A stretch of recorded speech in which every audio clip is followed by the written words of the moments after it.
هلا وحبايب قلبي، شلونكم؟ ان شاء الله تكونون بألف خير. رجعت وياكم فيديو جديد وبسيط وحلو وخفيف وظريف.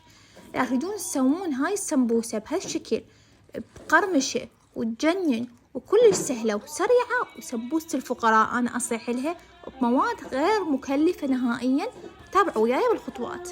هنا أنا أول شي أجيب خشوقتين دهن وفوقها قلاصين طحين، وأظل أحمس الدهن ويا الطحين لحد ما تشوفون قدامكم، ولحد ما تصير وشوية مي لحد ما تصير عندي عجينة، يعني عجينة على النار أسويها على النار بدون خمرة بدون بيكنج باودر.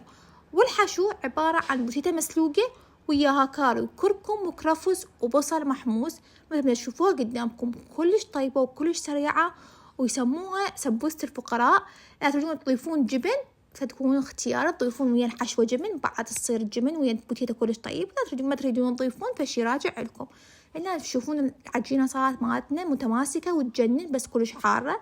نفرشها بالشيبق وبعدين نخلي الحشو ونخليها بالقالب مال السمبوسة الخاص بالسمبوسة، تطلع عندنا بهذا الشكل الجميل.